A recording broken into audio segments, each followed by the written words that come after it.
Hello, welcome to the Living Undeterred podcast today. I am the host, Jeffrey Johnston. Today, I am super excited to introduce my guest, Patrick Moore from Roswell, Georgia. And we're going to navigate through a lot of stuff. And I'll have to confess, I am in a little bit of new territory in his readings and his writings. But I want to have him talk about his book today. Talk about changing the narrative, breaking down walls on mental health, and specifically our approach with addiction. And with that, Patrick, why don't you introduce yourself and then tell us why you think I invited you on my show today? Okay. Well, thank you for your invitation. I don't know why, other than just from the meeting you and getting to know you a little bit. You are, what I like to say is autonomous. You're committed to doing something. You don't know what it is you're going to do yet, but it doesn't matter. You're committed to it. Yeah. You have, like myself, a certain amount of faith. We're not going to operate on problem solving from a fear base kind of. I don't want to be in the problem anymore. I want to be in the solution, and that's what I see in you, and I think that's what you see in me. So that's what I do. I'm basically a retired professional counselor now, but I was a licensed professional counselor that worked in the treatment industry. I'm very familiar with the recovery. I'm a friend of Bill's, and everybody who's a friend of Bill will understand what that means. And I was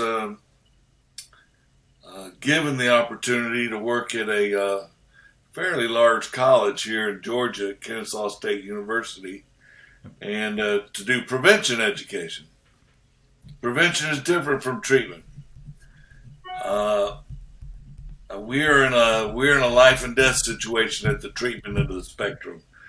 Prevention is all about teaching, and their ideas are totally different, and from my perspective, totally ineffective. And I don't mind telling some people that, and they didn't like hearing it. But they gave me enough rope to do something different, so I did, and I did only what I knew to do, which is to take treatment models and apply them to college students. Mm-hmm. And then I looked for a way to measure that. And we call that research. And I did. I found a way to measure it. But I found a lot more along the way. Because I did a literature review and I fell into this risk response stuff. And one thing leads to another. And after a while, you're in a totally different place. And so I left to go write my book, which I did. It's called Prehab, Leveraging Perception to End Substance Abuse. It's on Amazon. I wrote that in part to understand what it is I found. I didn't know what I found, really. I knew I found something. And I finally found the right statistical test to apply to my data that showed me that we had a breakthrough. And that's what I've been trying to introduce, one person at a time, or one post at a time, or a little bit of Google advertising, and talking to people like you. So I think we're at a paradigm shift on how to prevent and treat addiction. I think we can look at it differently, and there's all kinds of, so we can go a lot of different directions from there. But yeah, I fully agree with you there, Patrick. I think if we keep reacting the same way, and maybe that's what treatment is basically a reaction. If we react the same way to these issues and we expect different outcomes, I think we're kidding ourselves as a society. I mean, I know when my son Seth died of a heroin overdose, I think there was 56,000 Americans died that year of opioid overdoses. I think there was close to 80,000 last year. And here's the frustrating part for me, Patrick, is we know more about all this stuff than we did when my son died, but there's more of us dying. And so the information out there isn't working. I write about this in my book, and you showed your book. I'm going to show mine. there's my book. That's my son, Seth. He would have been 27 years old this year. And I'm going to get a copy to you out in the mail. Every guest on my podcast gets a copy. So I'll trade you. Yeah, but where I was going with this is that, I'm trying to get people to look at traditional ways that we've dealt with these things. And I was no different. When Seth was told he had hyperactivity and he was diagnosed with, ADD, which is apparently turns you into a werewolf at midnight or something. I don't know. Apparently it's bad. For me, it's been a godsend. But for him, he took it as a problem. And hey, guess what, Patrick? Let's give him Adderall. And, Seth had an underlying addictive personality. I'm sure he had some mental health issues that at 15 we hadn't diagnosed yet. And all that Adderall did is just open the frickin' floodgates to exploring other alternatives like alcohol and marijuana and cocaine and ultimately heroin laced with fentanyl. But its genesis came from a diagnosis of something as mundane as ADD.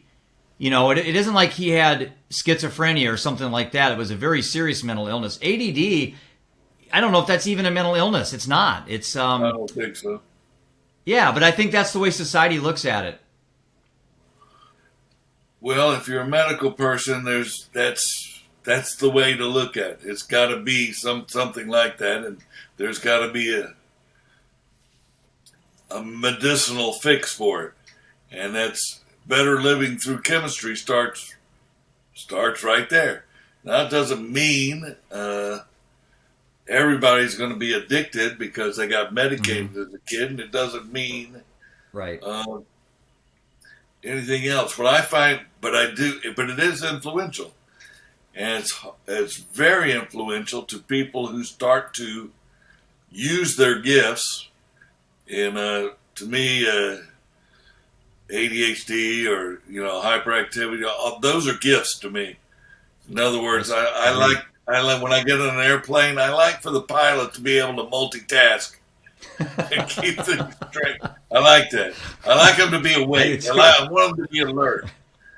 I don't want them to have to drink coffee to pay attention. And I don't want to slow them down. Right.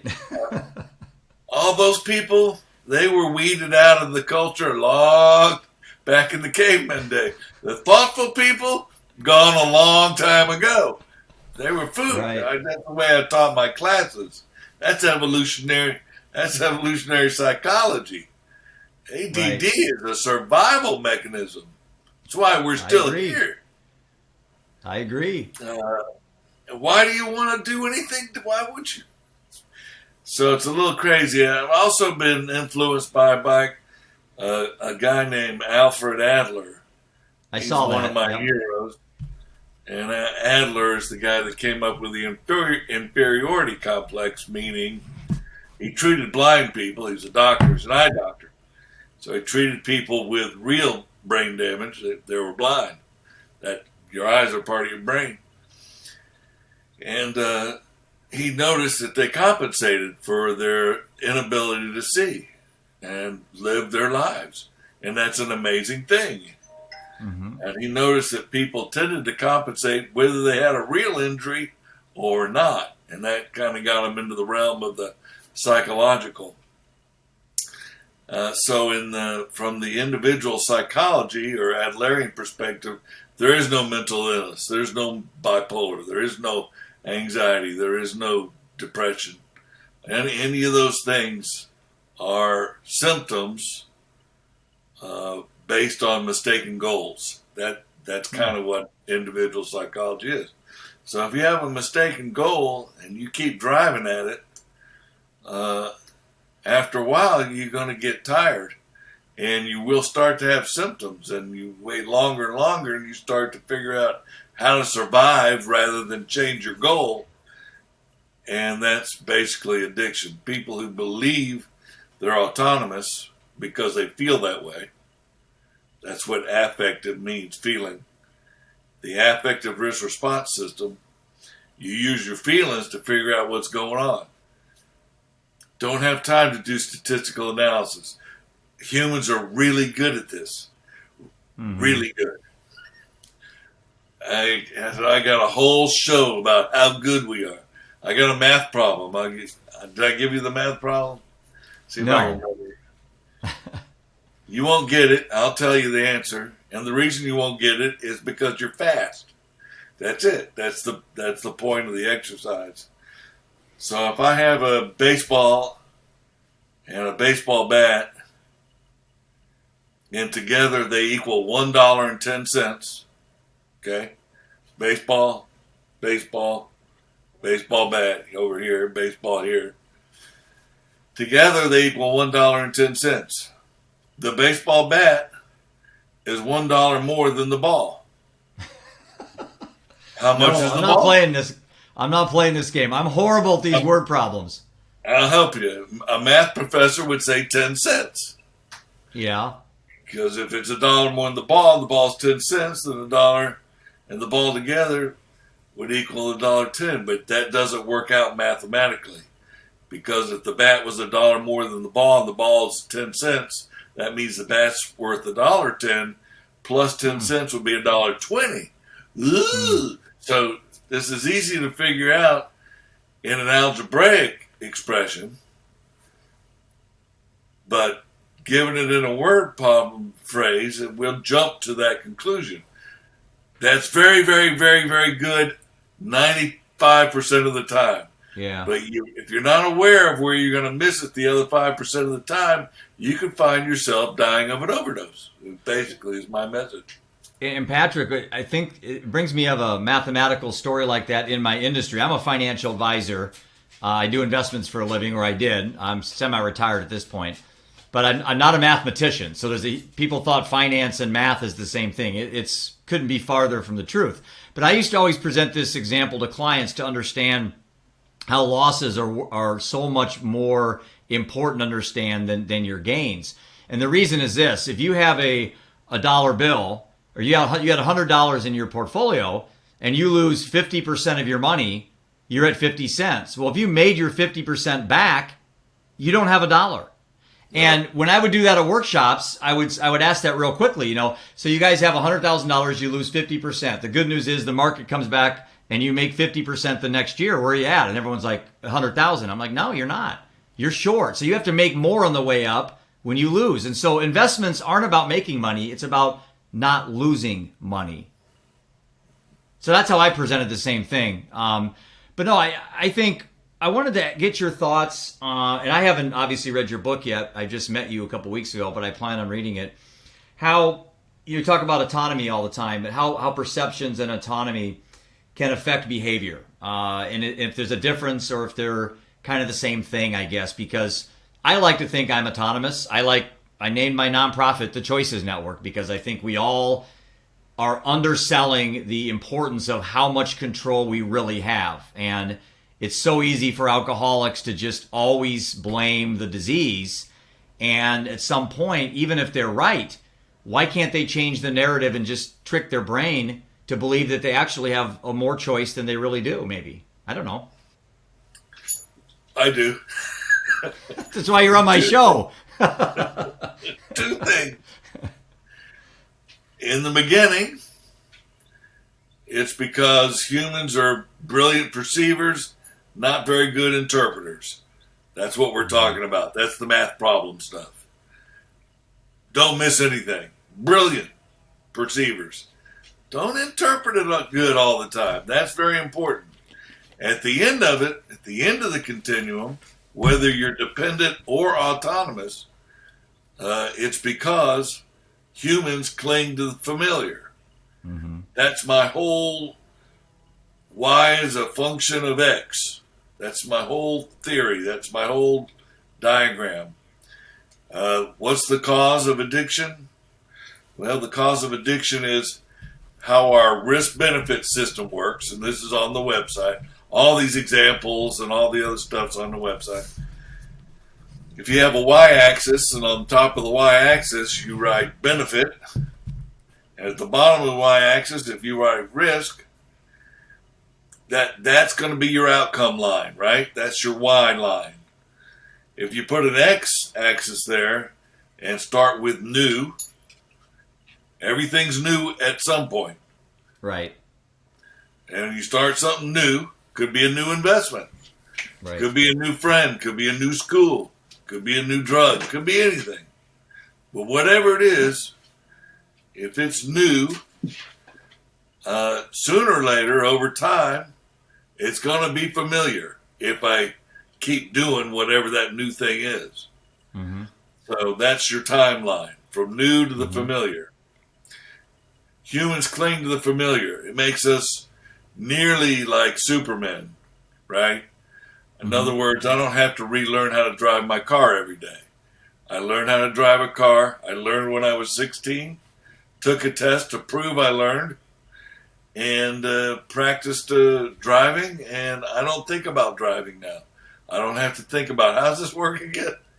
What is this thing in front of me? It's all automatic, right? It's back here. That's why it's hard to reach. A lot of things are hard to reach. Not because fear or anything else. It's back here. Yeah. I don't access it in a normal way anymore. And that goes with eating or drinking or any and all good things or bad. The perception part starts in the beginning. If I perceive something as new and good, these are all what we call risk response factors. The genius who figured all this out, there are several, but David Ropick is the latest one and probably the most under recognized one. He's a communications guy, and he's successful at it. And he's written several books and a bunch of articles.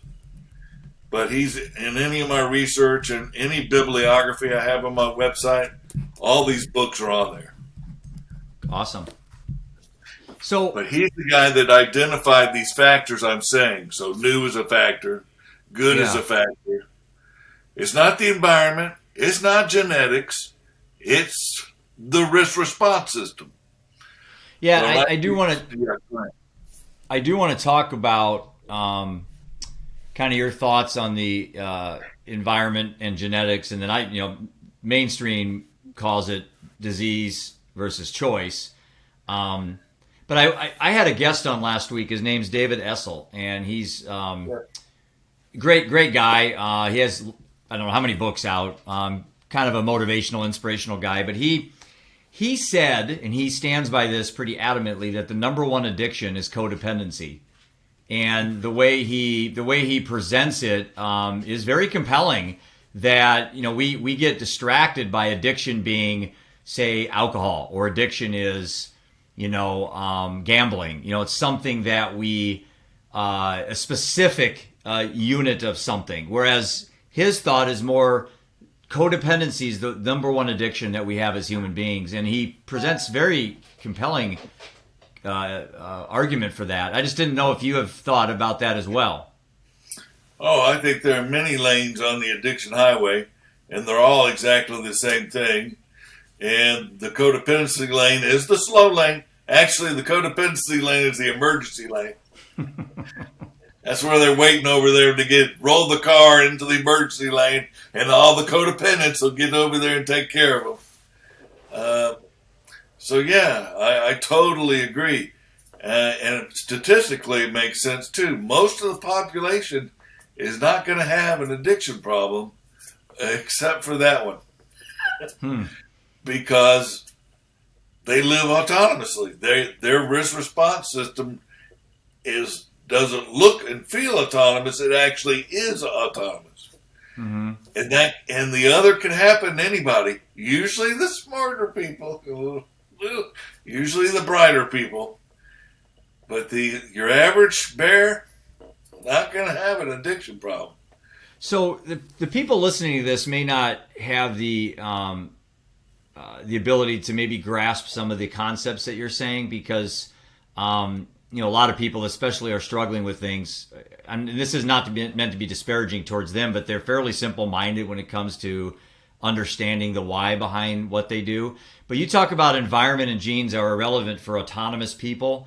Right. I guess, what does that mean in simpler terms? For the average person listening, what does that really mean? What that means is no matter what the circumstances, no matter what the genetic presentation is, some are going to be addicted and most are not. In other words, think of identical twins. When an identical twin is a certifiable addict, it doesn't mean the other twin is going to be that way. Mm-hmm. Or even codependent a lot of times. Right. It's not genetic. Now, are there more chances that identical twins might both be alcoholics? Yes. But it's not a gene. There is no genetic expression for it. It's not like blue eyes. If I had a twin brother right now, he would look just like me and have the exact same eyes that I do. But so all that's been done long ago. It comes down to basically one sentence is the way I look at it. It's not the environment, it's not genetics, it's our interpretation of them. We're back to the how you interpret stuff. There are some people that grew up in conditions that would kill me. Right. But they're very successful people. Right. Is it because they're 1 in a billion? No, I think Malcolm Gladwell proved that. It's like, no, they persevered. They did something for 10,000 hours and became the best at it because they did something for 10,000 hours. Mm-hmm. They're not super people. I think we're all capable of that. I have great, respect for human life, period. Any kind, at any level. But we can trick ourselves, and that accounts for 20% of the deaths in this population every year. So it's sort of a serious shortcoming. Is it complicated? Yes, to explain it is. But it's really, I've done this with over 5,000 students. Not one of them said, this is too complicated for me. Yeah, and that's the first thing that I caught from your writings was this isn't that complicated. It seems like so much of the problems we have can, if we address them at the appropriate time, which would be prior to the problem starting. And I've got a quote that I use to my son. He's a golfer, and I write about this in my book. And I think I talked about this on our phone call. Is I said, Ian, he was like, I don't know, 12, 11 years old. He was struggling with getting out of the bunker, which we all do. I don't know if you golf, Patrick, but, the sand traps are hard. Kicks my ass every time. Especially fairway bunkers. They're I don't know. Anyway, so I said, Ian, I have the solution to your problem. And his ears perked up, and I said, do you know how to be a great bunker player? And he just thinks for a minute, and he says, well, you got to hit the right club. You got to make sure it's, you're hitting a wedge instead of a 5-iron. You got to hit behind the ball an inch, and you got to swing full. And he gives me all these things, and I said, nope. And I know you know where I'm going with this, Patrick. I said, the best way to be a bunker player is don't go in the damn bunker in the first place. And he just kind of looked at me like, well, yeah, of course, Dad. Well, as we went through this experience with his brother dying, Ian started saying this to his friends. The best way to quit drinking is to never start. The best way to quit drinking or smoking is to never start. And there's a lot of truth to that is so freaking obvious. But why don't we present this narrative more to our kids today, I guess, is where I'm probably heading with this. I think we do. But not to the degree necessary to be effective. Right. And this is a learning problem to me. There's a Russian guy out there that I found in my literature review called Vygotsky. I'll think of his first name here in a minute. But he's from Belarus, the country Belarus. And he figured out that people can go and get certified and get licensed and get taught and learn theory and apply it, but you put them in the show, and they fall back into whatever they fall back in Mm-hmm. their own ways. And it's like, what the Mm-hmm. hell? I thought you trained these people. It's like, I did. But they didn't learn. They figured out some things they half learned, Right. but when it came time under pressure to perform, they didn't have it down enough to be able to actually do it. It's a learning problem. So if we give too little of the wrong kind of information, we may do harm. Now, the low risk people are going to stay low risk, right? It's like advice. It's like the wise don't need it, and the fools won't heed it.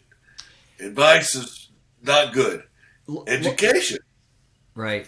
Go ahead. Look, before we get into that, I want to talk to you about the stages or levels that you've kind of identified. And I think that probably we should have started the show with that, because that does kind of set the plate or set the table for a lot of what we talk about. So do you mind spending some time in explaining, I guess, are they levels or stages, do you like to call them? I call them stages. Okay. I don't know. I call them something different every day. I change every day too. So today we'll call them stages. That works for me. And I get this from every number of places, right? I get this from this is some 12-step stuff and other models, right? So that's how I started, from a treatment center. So when people walk into a treatment center, they don't know what's going on. They know their families are worn out and said, "Here's your choice." Yeah. Yep. They're doing the best they can, and they think they're usually doing a pretty good job. Mm-hmm. I've seen people walk into interventions and show up in treatment. They'll see everybody's car out there, and they'll say, "It's a surprise birthday." They never see it coming. They believe in their hearts they are doing a good job, and everybody else is about to shoot themselves. That's the discrepancy. You understand? I do. Yeah, I do. I know you do. God love you. Well, so what I do is show them a model on their first day, so they understand Mm-hmm. where they are. And addiction's easy on the ill side of the curve. On the far side of the continuum. It doesn't matter what the cause is.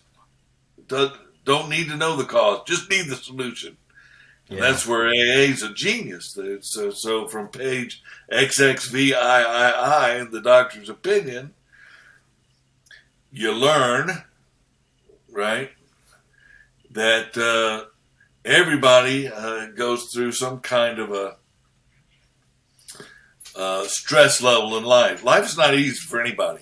Mm-hmm. Nobody gets a free pass. Nobody gets an easy pass. There are no shortcuts for anybody.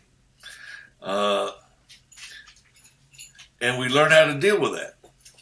And we learn how to face it. And we're either going to face it in an autonomous or a dependent way. But we're going to have to face it. Now, some of us find Adderall or alcohol or food or sex or drugs or cutting or some way to manage stress. And if it works, we continue it. And as we continue it, it turns into not something that we're interested in, but something that becomes a little compulsive and eventually becomes obsession.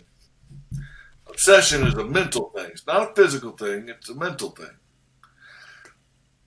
Now, and everybody gets this wrong in several different ways, which is why we start with it, so they don't get confused, the clients. If I do this process long enough, I physically start to become familiar with it also. And not only do I physically become familiar with it, I eventually build up tolerance. Not only do I build up tolerance, but I eventually max up my tolerance, and eventually my biology gets to where it's not used to existing without whatever it is I'm doing to manage my mental stress. Right. And it affects me physically. So for the alcoholics, the diagnosis is easy. There's the mental obsession. Sooner we can stop drinking anytime we want, but at some point when my thermometer reaches this level, it doesn't matter whether I got to pick up the kids at school or whatever my responsibilities are. it's time, the drinking, it's time to drink. So I fit that into my schedule. I cope with it. Physically, I start to change. For alcoholics, we drink to get drunk. We don't drink just to cope. My body says, and this is a physical thing. It's not a mental thing. The physical thing that says, that was good, do that again. And my mental part says, okay, I think I will. It looks like I have a choice. Right. But I don't. My body says, do that again. And it's like, okay, I think I will. So while I'm doing the barbecue, I might drink a case of beer. Now, at the end of the day, I say, woo, that barbecue knocks me on my ass. No, it's the case of beer that knocked me on my head. Right. But it feels to me like it's a barbecue. So you come around, or you get caught in some kind of tragic episode and go to the hospital, jail, or whatever else one more time, and we emerge remorseful. This is a cycle: obsession, physical allergy, remorse, and swear to God I will never do this again, and mean it. Yeah. And I don't. Yep. Up until this one idea outweighs all the other ideas to the contrary. That's the mental illness part. That's the lack of perspective. I need a hit right. This one hit, one line I do right now. I love these people. I love my health. I would die for these causes. But I don't see any of this. Right. I just see this. Right. That's a mental obsession. Once I do that, the physical allergy kicks in. We go to the hospital another time, and we emerge remorseful and swear to God we'll never do this again. This cycle is repeated over and over and over and over again until institution's death or you recover. That's it. Well, so that's the problem. So what's the solution? Well, the solution's easy. Don't put it in your body. Don't get in the sand trap. Yeah, exactly. I don't have to scull the ball out of the trap if I don't go in the trap. I love it. Some people can. I can't. I gave up that. I used all my drinks in this lifetime. I'm over my quota. So I give that up. The mental part's a little trickier. The physical part's easy. Just don't put it in you. I can't have a physical reaction if I don't put it in me. The mental part means I'm going to have to change something. I have to change the way I think. We call that a psychic. There's a lot of different ways to put it. And it may depend on your personality, which one you like, but it doesn't matter. Pick one you like and then rock and roll. So that's a treatment model, is what I'm saying. So I took that treatment model and I say, all right, let's break it out for college students and also put some risk response stuff in there. So you got stage 0. There's no mental problem in stage 0. There's no physical problem in stage 0. Everybody's happy. There is risk. There's always risk. So we look at risk. I got to look at my model now. So I'm confused myself. I do it all the time. I'm glad I looked, because this is one of the points I was going to have to circle around there. So there's no tolerance issues. There's no obsession issues at stage 0. What happens in a well-developed stage 0 is constructive paranoia. So I like what your son was doing, going around saying, if you can't have a drinking problem if you don't start drinking. Why would you smoke a cigarette if it's going to give you cancer 50 years? Yeah. Yeah. So what you need is constructive paranoia. And there is such a thing. And I learned this from a guy called Jared Diamond. And he went to study New Guinea. This has to do with control, which is a risk response factor. I'll explain in a minute. But as he built a campsite in New Guinea, he went there 50 years. He had a big budget grant to go study everything in New Guinea. And built a camp, hired a bunch of New Guineans, and they said, we can't move into your camp. It's like, why not? Because you built your campsite around the dead trees. And we don't sleep next to dead trees. Ever. And he said, I should have known that. That's my fault. But let me explain something to you. We're going to break down this camp at the end of the summer. I'll be back next year. We'll camp at a different place. Don't worry about it. I guarantee you," said the guy who knew nothing about the jungle, "that this tree is not going to fall while we're sleeping under it." And they said, "Okay, we're going to sleep on the ground over here, and you sleep in the tents." Yes, So I go, "All right, I'm learning something about New Guinea. They have a tree god of some sort, or it's part of the culture or something." Well, after 50 years, he realized he never slept anywhere in the jungle without hearing a tree fall somewhere. They fall all the time, and they fall during the day, too. And if you're walking around the jungle 365 days and nights a year, sooner, if you don't understand the way tree life works, you will be killed by a tree. Yeah. So he figured out the odds. So how do you beat that? Well, you never sleep. You can't get hit by a dead tree if you never sleep under one. You just don't do it. Seems logical. Yeah, seems logical. I don't drive a car without putting on a seatbelt. It's just the way I am. I don't want to steer from the other seat. When it's time to make an evasive maneuver, you understand what I'm saying? I do. So, same kind of thing. There's just some things I don't need permission or want to do. It's not desire. It's not a loss. It's not willpower. There's no thought involved. There's no energy involved. There's no exchange. It's just, here are the rules for this. Texting and driving. I don't do it. Don't have to do it. Mm-hmm. Won't do it. There's no temptation to do it. If I have to do it, I pull over. But not while I'm driving. Why would I do that? Because it's convenient. And if I start doing it, and it works for me, then it starts to become a habit. Mm-hmm. And that's more of a stage 1 thing. But in stage 0, nobody smokes. If they drink, I wouldn't call it drinking. Right. They have a beer on their birthday or something. That, to me, that's not drinking. If they drank a couple of beers a month, that's not drinking. Sort of, just about a couple of beers a day, not drinking to me. Yeah. So and most people don't drink, it turns out. This is something I found in my lit review. We've known this for decades. In Western societies, all of them. This is worldwide where alcohol is served. Most people don't use alcohol.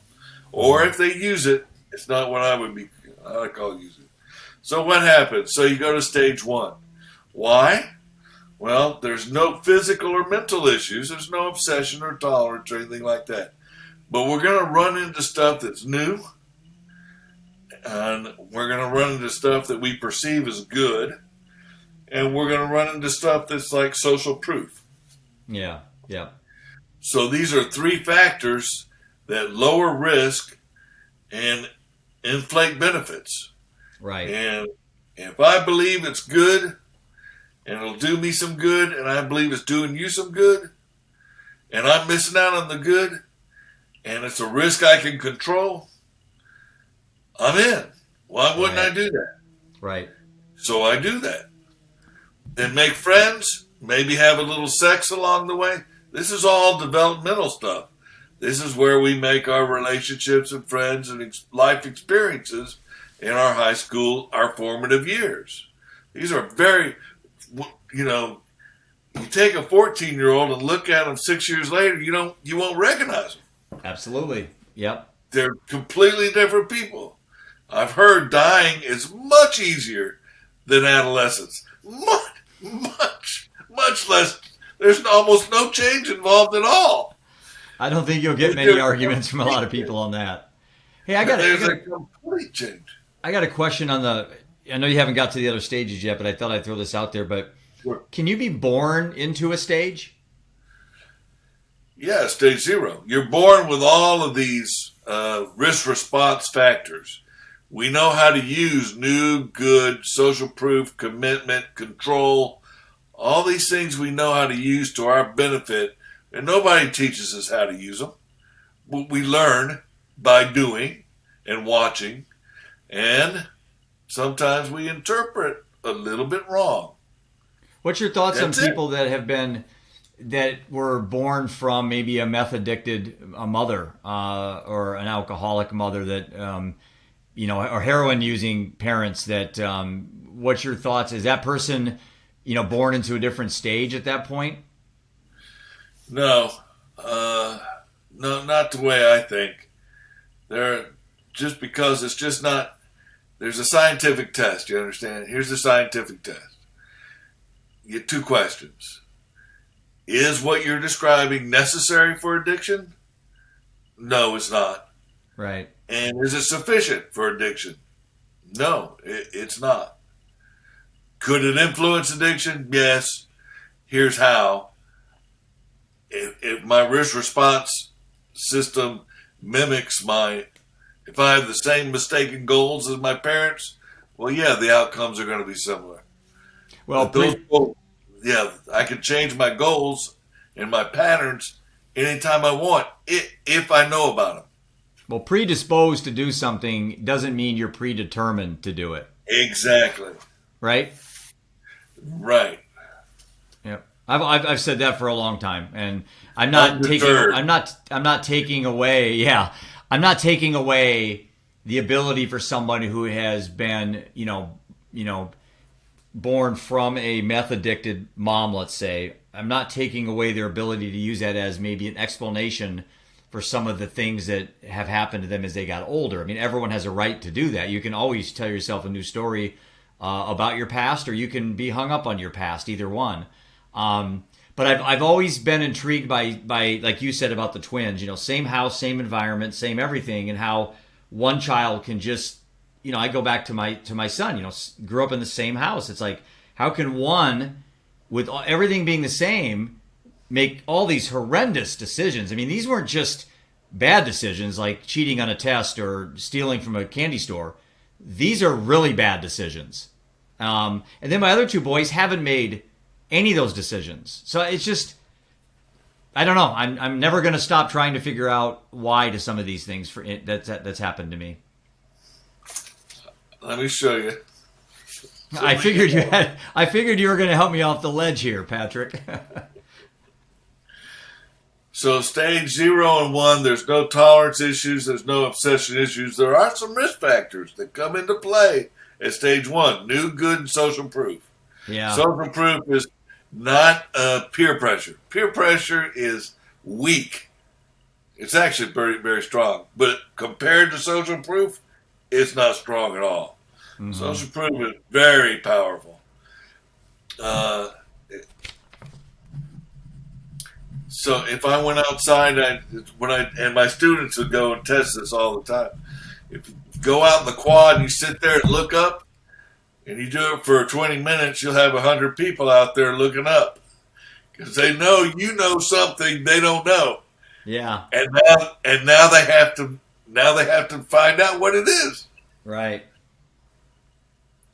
And it's the same with anything. If I walk on the campus and I see people smoking crack over there, I just found out where the place to smoke crack is.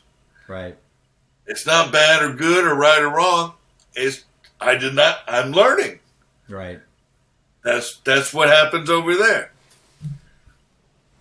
So there is a stage 2. Stage 2 is if I find something I like because it's new, good, and social proof, and I keep doing it, my body will start to adjust to it.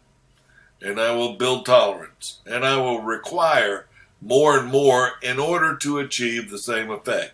If it's a drug. And anything that changes my endocrine system, I call a drug. Mm-hmm. So it could be sex, could be smoking, could be anything that changes the way I feel because of my chemistry changes on the inside is a drug. And all drugs have side effects. Mm-hmm. Mentally, I do start to change in stage 2. I start to become a little impulsive. In other words, when somebody says, "Hey, Pat, you want to do this?" I don't have to think about it. I say, well, the other 3 things we did turned out pretty good, so yeah, I'm down. Let's do it right now. and I start to attribute value to what I'm doing, and I'm enjoying what I'm doing. This is also where group polarization happens. It doesn't happen way down the road. It happens early on. Right. I stop associating with other people, not because I'm all that selfish at this point, but because I want to make sure the group I hang with now knows I've earned my chair here. So whatever you're doing, I'm going to do that and a little bit more. Just so you know. And the guy that comes in behind me, he's going to do everything I do plus a little bit more. And you do a couple of generations of that, all of a sudden you have a very extreme group. And nobody planned on being in an extreme group. Right. And then all of a sudden we're raiding the Capitol. We can't go there. I'm not allowed to discuss. We're not talking about that. How did that? Why are they shooting at us? It's so backwards. They're so surprised. It's the same kind of stuff. Euphoric recall happens here, of course. Humans are bad about that. We don't remember the bad stuff. We remember the good stuff. Your son saw some good stuff. He did. I guarantee it. Yeah. And this is where escalation comes in and commitment. It's kind of a misuse of a commitment. It's starting to become fear-based now because I don't want to lose what I found. Nobody else is giving me shit. So here I am enjoying life, and I am somebody with some of my people, and this is the way we roll. I'm not going to change easily from that. Of course, this is where, unfortunately, in stage 1 and stage 2, people get killed because they don't know what they're doing. So the 75% that are low risk to ever be alcoholics, more of them will die from alcohol poisoning than all the other chronic people combined. And why is that? That's called the prevention paradox. That's because you got a large amount of people that are untreated and a very small, relatively small amount of people that are being treated, and nobody's bothering to take what we learn here and transfer it over here. Yeah. Yeah. So that's where you're talking about the treatment part is, I'm not going to say it's too late, but it seems like why wait? Yeah, I mean, exactly. And I've come to realize that, for me to really add value to my story, I need to get to people prior. And that's why I wanted you on the show, because that's your whole story, basically, is we spend as a society so much money, so much time, so much emphasis on repairing the car after it's broken. And we don't spend time on getting good parts, assembling it correctly, taking our time, everything's running well before we go out on the road. And in life, we're not arming our kids. We're not arming our children. And I don't know if arming is the correct way. We're not doing it correctly, because obviously if we were, this wouldn't be happening, or a lot of it wouldn't be happening. I agree. And we know more now. It's just a matter of how to apply it. And I think the best way to apply it is in a model. Yeah. Because we have an old saying in AA, you can always tell an alcoholic, but you can't tell them much. It's true. Boy, yeah, that's very true. But I could show them in my own experience, strength, and hope. And they won't take that personally.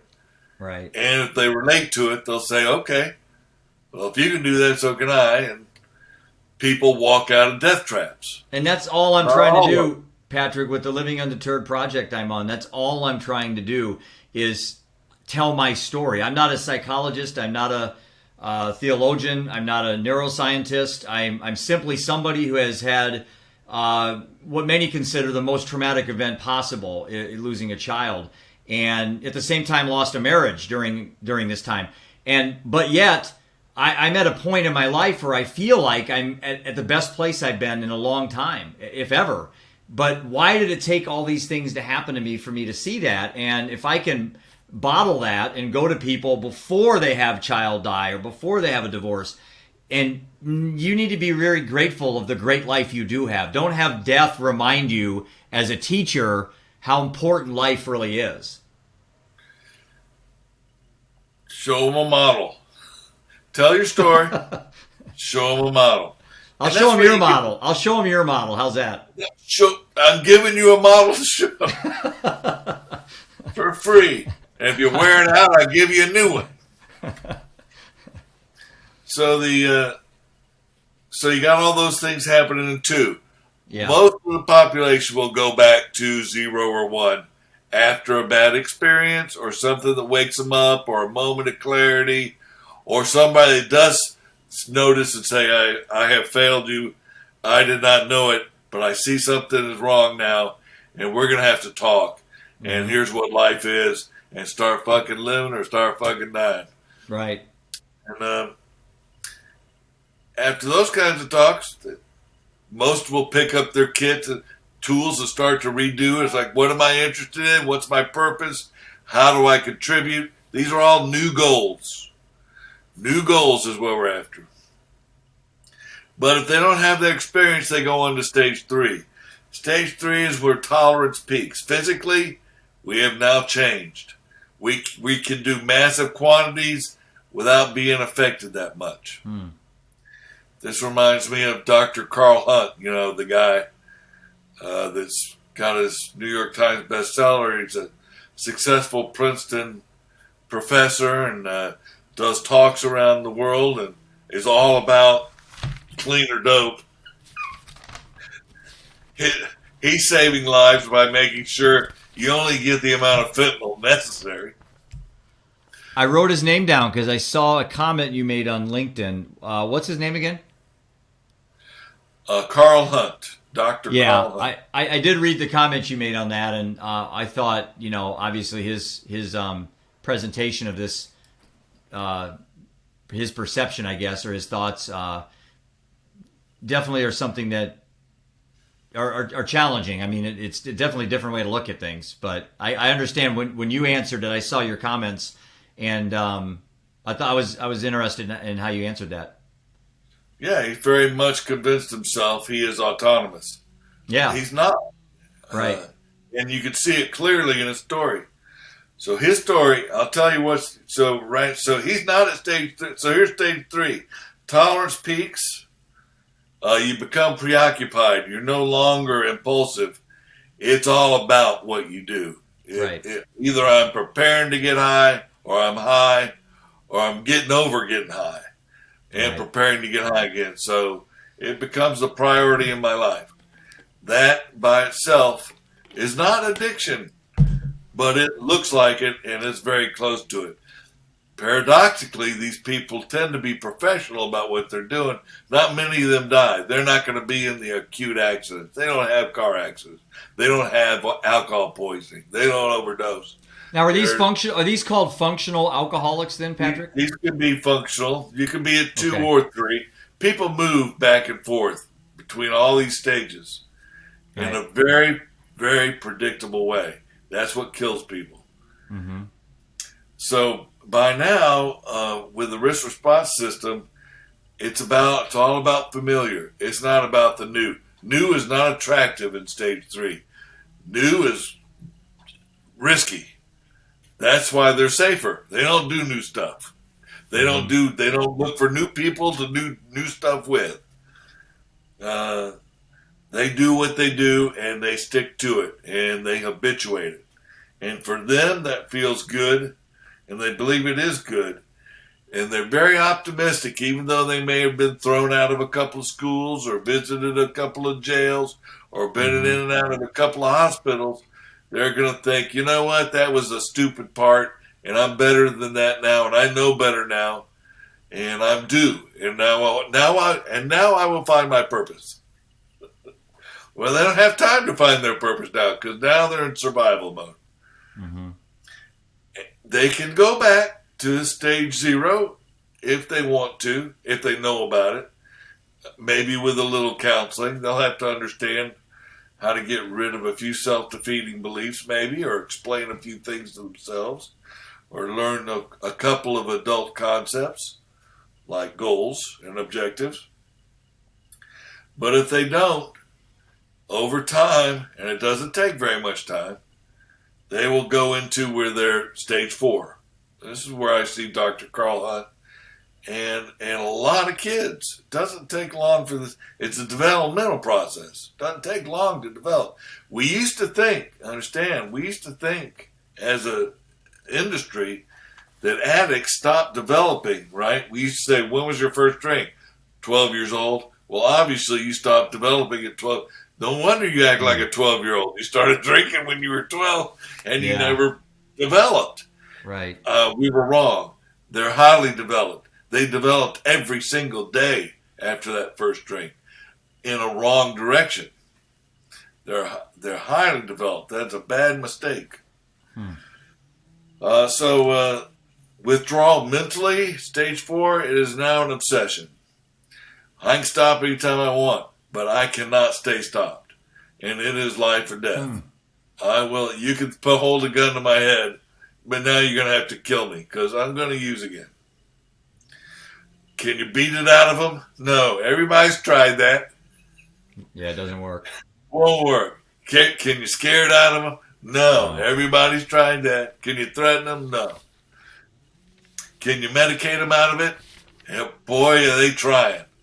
No. The answer has for 200 years been no. Will it save some life? Can some make it through long enough to get help? Yes. Right. I will say that. But what the hell? How many billions? Why don't you spend $10 and save, everybody rather than... So anyway, stage 4, they will be desperate for change.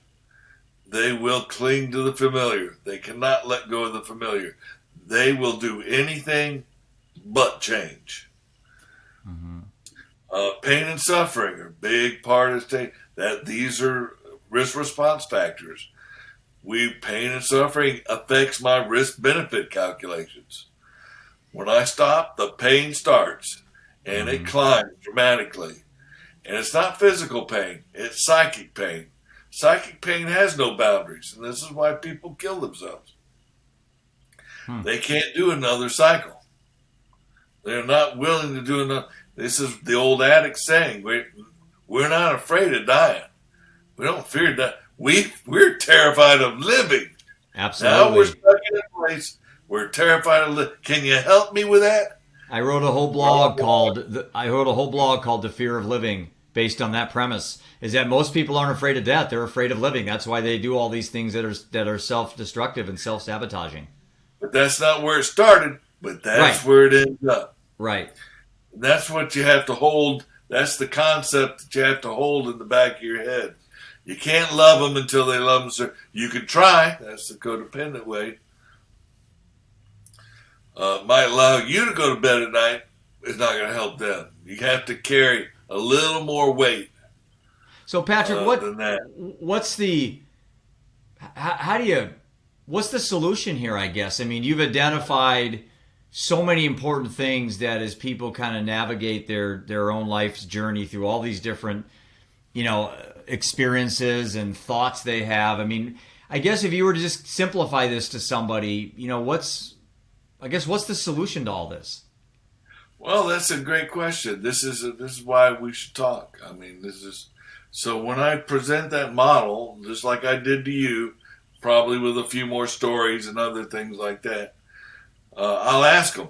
I'll say, so tell me, in this group of 30 students, I'll do a freshman orientation class at a time, 25 students at a time, whatever it is, and I'll say, all right, tell me what stage you were at. Have them write it down. Tell me what stage you were at.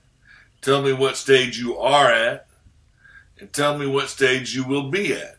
And they'll give me 3 letters. 75% of the time, it's going to look like I was a 0. I am a 1. I will be a 0. Or I am a 0. I was a 0. I'm going to be a 0. 3 zeros. Or some combination of 0, 1. 75% are going to give me that kind of number. Wow. Mostly 0, 0, 0. Now, there will be 20%. They'll say, I was a 4. Yep. I am a 4. And I want to be a 0. Right. So that was a 45-minute intervention. No drama. Kind of fun. And have somebody say, I didn't know it, but I'm an addict. Now I know it. And now I know what to do. I've started to learn what to do about it. That's what happens. Or it'll be a score like, I was a 2, I am a 3, I'd like to be a 1. I was a 2, I am a 2, I'd like to be a 2. So so I can find out the 20% that actually changed. They actually drop a level below 2 to either 1 or 2. So I've got a whole set of, an algorithm to slice and dice these numbers. And then there'll be the 5% that'll basically say, through the numbers they give me, I was a 4, I am a 4, I'm going to be a 4. Or I was a 4, I am a 4, I want to be a 2. Or I am a 3, 3, 3. There's 125 different combinations, what I'm trying to tell you. The point is, I find the ones that they don't want to be high risk, they don't want to be a 4, but they don't want to be a 0 either. Yeah. These people are screwed because it's a progressive, development is progressive. Yeah. So they're going to have to explain to themselves. So they were sure what they were doing was right for them. And I come along and introduce all this ambivalence Yeah. in my clownish way. And now they're going to fight. They can't fight me. They're going to have to fight themselves. Right. And they're going to have to come to terms with it. And they got a map. And there's a way. They have a drawing. They have a compass now. And the others just flat say, I did not know that's where I was going. And now I want to go back. Well, you can't go back, but you can go forward by just mentally and physically, by being constructively paranoid. Right. That's why I don't like the word rehab, because who wants to be rehab back to what you were when that's why you are what you are? So, Exactly. to me, it's like, let's don't rehab. Let's just reinvent. Let's create a new you from now on. Exactly. Good. I like that. I guess one thing I would add, and then I want to spend the last few minutes just how people can reach you, how people can get your book, how people can learn more about your thought process on these things. But I think the thing that people have to figure out on their own, whether it's before they become an addict, or maybe their levels or stage 0, or maybe they are stage 4, whatever their stage is. At the end of the day, you have to figure out your why. You've got to find something that will change that destructive behavior. The two roads that you have in front of you, one is paved with, broken hearts and dead bodies and just torture and pain. The other one is hope and optimism and some clarity on your life and enjoyment with the one life that you have. And I think for me, the why was easy. My son dying. I don't need anything else. I don't need God. I don't need a motivational book. I don't need models. I don't need maps. That's all I need. But for someone who doesn't have a child that died of addiction and those things, they have to find a why, right? I believe all people are motivated. It's just motivated for what? The right things. So the right things. Back around to goals and objectives. So the way it goes for the students I see, and everybody in real life, is the trick. What I found, the discovery is, the 75% were when I look at the data, they were screaming the solution at me, and I couldn't hear it because I was focused on the disease end of the continuum, just like everybody else. Yeah, I made the same bias error. It's called selection bias. Yeah, absolutely. I'm affected by it, right? Yep. Well, they helped me get over it by saying, look, all of your little risk response things that fit so well for the addict, they don't fit for us. We're over here, we go 0 or 1. And it's like, okay, let's say you never go do anything but 0 or 1, just like 75 out of 100 are telling me. Mm-hmm. How would that work? Well, obviously, new's going to have to be in 1, and habituation or the familiar is going to have to be at stage 0. So these people go try something.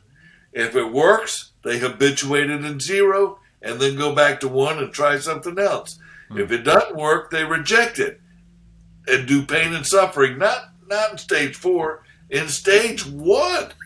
Mm-hmm. They get over it in stage 1. They get over it after 1 experiment, not a million. They don't keep trying to manage results. They accept the results and go back to 0 and do something different. They change every single day. They grow and develop every single day in a way that serves their goals, their strengths, and so on, and their desire, just like you, with your motivation based on you found your purpose. Mm-hmm. It's the same way. If you get hung up in trying to, and the tool I finally found is called the Colombian multivariate analysis tool,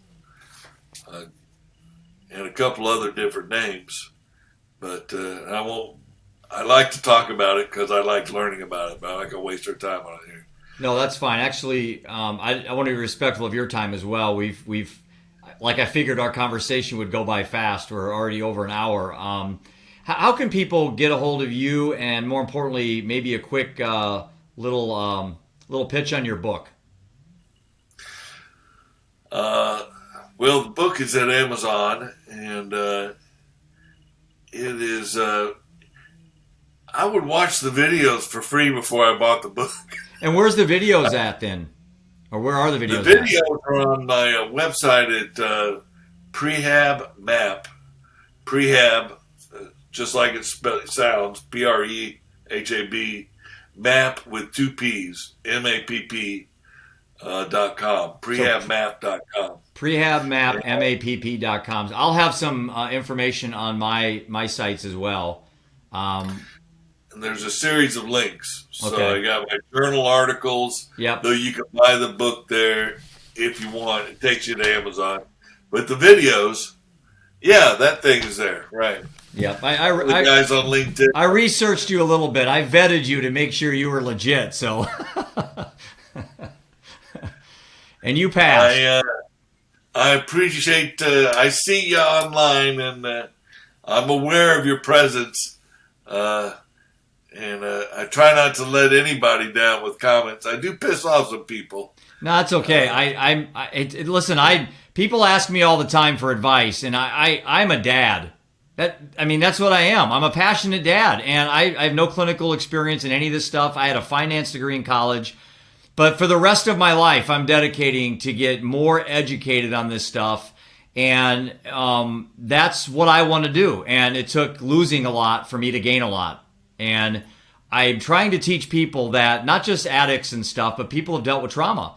That even though you feel like you've lost maybe your childhood, or you've lost a spouse or a son or a brother, you also have to find something to gain out of that. And it can't be a zero sum. It can't be a net. I can't lose my son and find something to replace it. I got to find something to better myself. And so with that, I'm going to end the Living Undeterred show for today. And Patrick Moore, I am honored to meet you. And I think you bring a breath of fresh air, a new lens, maybe an older lens, because you've actually done this for a while. It's a new lens for me. And I am going to have your information available on my website. And I'm sure you and I on social media will bump into each other plenty of times. And I'd maybe down the road like to have you back as a guest. If you can help me figure out how to explain it simpler to more people, I would be forever indebted, and I don't doubt that you can do that. I'm going to take something you said. I'm going to take some of your stuff you said, and I'll probably repackage a little bit of it, and you'll see it on my social media. But you will help many, and for that I'm grateful to meet you.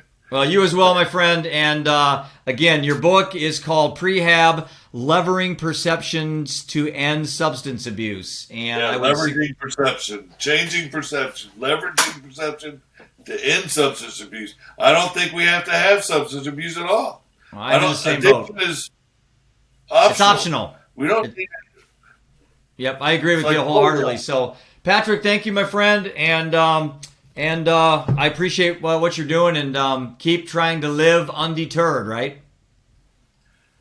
count on it. Peace. Take care.